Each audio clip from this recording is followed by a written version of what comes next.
Oke, Assalamualaikum warahmatullahi wabarakatuh. Halo teman-teman semuanya. Kita hari ini masuk ke materi berikutnya ya, yaitu tentang laporan posisi keuangan dan juga laporan arus kas. Dan lagi-lagi ini teman-teman sebenarnya bahasannya cuma ngulang-ngulang dari yang teman-teman sudah tahu ya. Jadi nggak harus teman-teman udah kasih tahu lah ini ya apa saja yang bagiannya dalam statement of financial position atau laporan posisi keuangan ini. Gitu. Ini tujuan pembelajarannya, jadi nanti kita akan membahas tentang apa sih sebenarnya kegunaan dari laporan posisi keuangan, kemudian apa saja elemennya, apa saja klasifikasinya, begitu ya.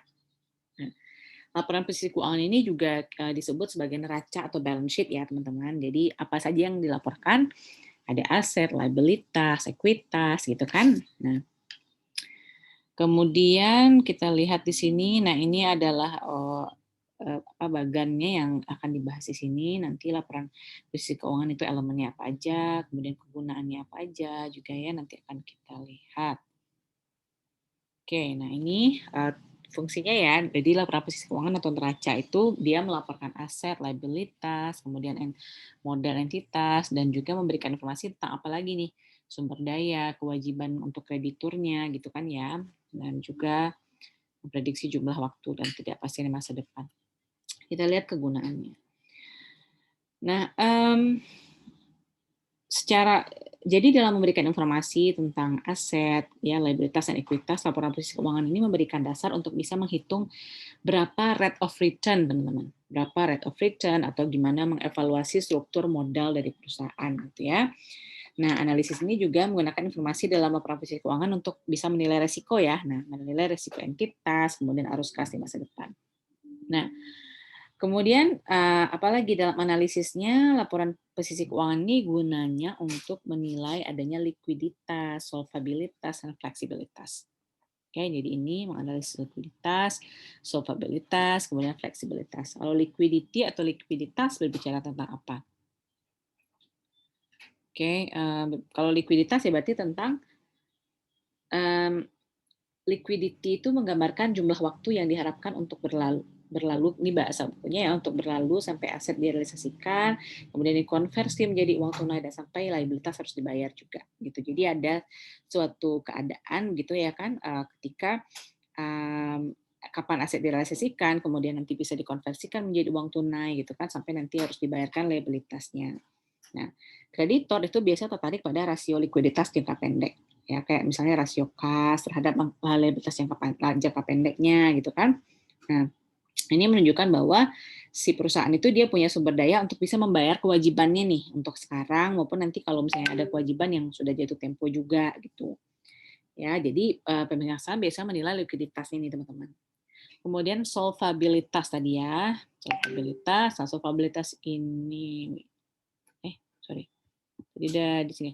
Solvabilitas itu berarti sama dengan solvency. Jadi dia melihat kemampuan perusahaan untuk membayar utangnya pada saat jatuh tempo.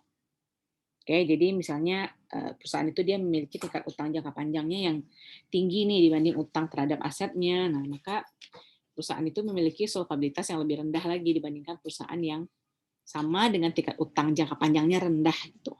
Ya. Nah, jadi perusahaan dengan utang yang lebih tinggi itu dia beresiko karena perusahaan dia butuhkan lebih banyak aset lagi kan agar dia bisa memenuhi kewajiban tetapnya. Nah, likuiditas atau solvabilitas ini itu dia sebenarnya mempengaruhi fleksibilitas dari keuangan atau financial flexibility dari perusahaannya.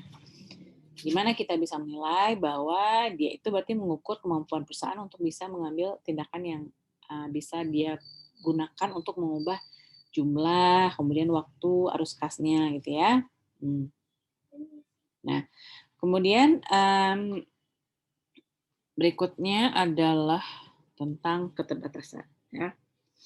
Nah, laporan posisi keuangan ini punya beberapa batasan ya teman-teman ya. Jadi pertama di sini adalah sebagian besar aset dan liabilitasnya itu dilaporkan secara historical gitu, historis. Ya, jadi yang diberikan informasi dalam laporan keuangan itu jadinya sering dikritik gitu kan, karena dia tidak melaporkan nilai yang benar-benar relevan gitu. Nah, misalnya ketika ada nilai apa ya perusahaan itu punya dia punya gas alam, minyak mentah gitu kan yang ada peningkatan nilai. Namun perusahaan dia melaporkan itu setiap ada kenaikan jika dia menjual asetnya begitu kan. Nah, jadi tidak mencerminkan nilai wajar, itu dianggap tidak mencerminkan nilai wajar aset. Kemudian perusahaan itu menggunakan estimasi. Nah, untuk menentukan berapa nih yang harus dilaporkan gitu. Misalnya dalam hal ini kayak piutang, teman-teman. Jadi kan ada misalnya jumlah piutang yang nggak ditagih itu berapa ya? Itu kan menggunakan estimasi ya, perkiraan. Kemudian misalnya berapa nih umur manfaat dari sebuah gudang gitu ya, atau kendaraan. Nah, itu kan berbasis pada estimasi. Ada lagi yang dilakukan misalnya re-evaluation itu kalau misalnya kayak revaluation itu ketika misalnya ketika udah 5 tahun nih, wah ternyata masih bisa dipakai nih, kayak diperpanjang gitu umurnya gitu kan manfaatnya. Lanjut berikutnya yaitu tentang laporan posisi keuangan, dia memungkinkan dilakukan untuk menghasilkan, jadi gini, maksudnya di sini dia mengabaikan beberapa pos yang memiliki nilai keuangan. Jadi misalnya ketika ada apa ya seorang anggota gitu ya, dia atau kayak karyawan perusahaan, dia bisa hebat gitu, punya pengetahuan yang bagus gitu kan, itu kan sebenarnya aset yang paling signifikan ya untuk perusahaannya enggak. Nah, namun karena itu tidak bisa dinilai secara andal gitu kan, nggak bisa dinilai kan nilai karyawannya itu, karena itu termasuk dalam aset tidak berwujud ya teman-teman. Maka perusahaan itu tidak mengakui pos ini nih dalam laporan keuangan. Nah, begitu juga dengan sebagian besar liabilitas yang dilaporkan di luar neraca juga atau off balance sheet. Oke. Nah, kemudian di sini adalah elemennya. Nah, di elemen ini saya nggak akan terlalu dalam ya, karena saya yakin teman-teman pasti udah tahu tentang hal ini, apa itu aset, apa itu liabilitas, apa itu ekuitas. Jadi itu cuma sekedar saya baca, silahkan teman-teman baca. Nah, pengklasifikasiannya juga gitu, aset terdiri dari apa aja nih gitu kan. Nah, ada aset lancar ya. Aset lancar berarti dia bisa direalisasikan gitu. Yang kemudian dia bisa juga diperdagangkan ya. Kemudian aset lancar ini dia punya klasifikasi ya, kayak ada apa di sini dia misalnya ada cash and equivalent cash, kemudian beban bayar di muka gitu. Nah, ini merupakan dasar-dasar penilaiannya. Oke, ini adalah kas ya. Jadi pada umumnya terdiri dari mata uang ya kan, atau demand deposit ya teman-teman ya. Nah, kemudian equivalent cash ya berarti yang setara, investasi jangka pendek yang jatuh temponya juga dalam waktu singkat begitu ya. Nah, itu.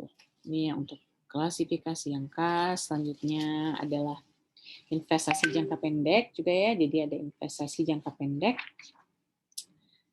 Di sini ada misalnya portofolio yang tipenya utang, kemudian bagaimana menilainya gitu kan.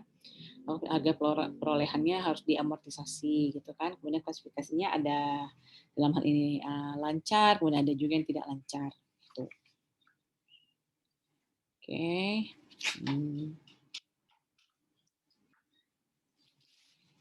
Ya, jadi aset lancar, kemudian tadi ada lagi yang namanya beban bayar di muka. Beban dibayar di muka nih teman-teman, pembayaran yang dicatat sebagai aset karena jasanya akan diterima di masa yang datang gitu ya. Jadi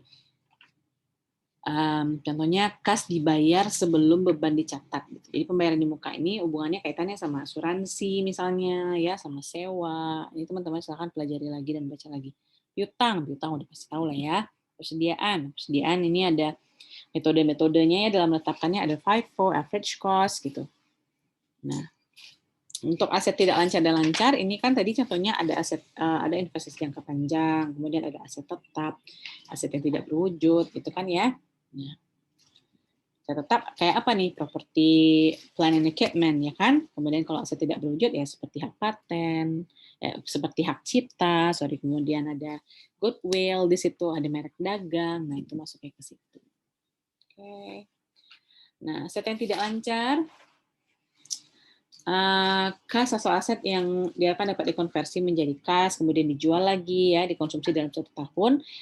Jadi itu aset yang tidak memenuhi definisi aset lancar lah. Kalau aset lancar itu kan ada klasifikasinya, kalau yang aset tidak lancar itu yang tidak memenuhi dalam kategori aset lancar. Nih, investasi dalam anak perusahaan gitu. Ya. Oke, ini tadi aset tetap, ini aset tidak berwujud, ini aset-aset lainnya, teman-teman. Nah, ini juga klasifikasi liabilitas jangka pendek. Dia dilunasi dalam jangka waktu yang pendek ya. Nah, ini.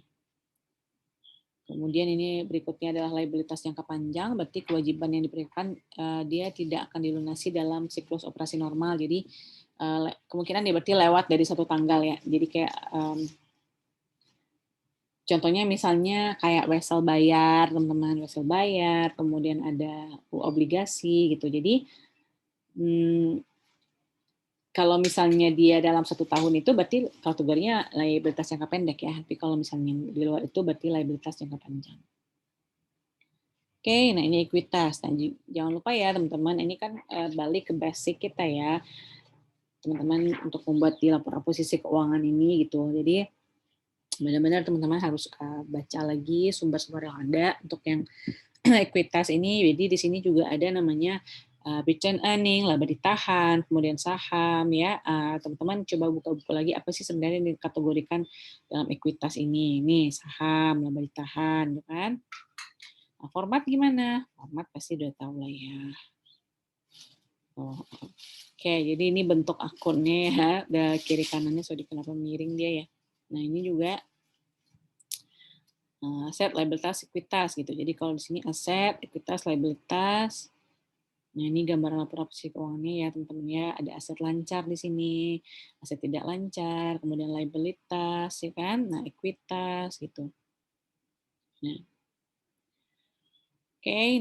oke, untuk yang laporan posisi keuangan ini, teman-teman silakan ini baca detailnya lagi ya di sumber-sumber yang ada. Sekarang teman-teman pasti sudah banyaklah wadah untuk bisa belajar sendiri kan. Nah, ini saya udah kasih outline-nya ke teman-teman, silakan teman-teman perdalami.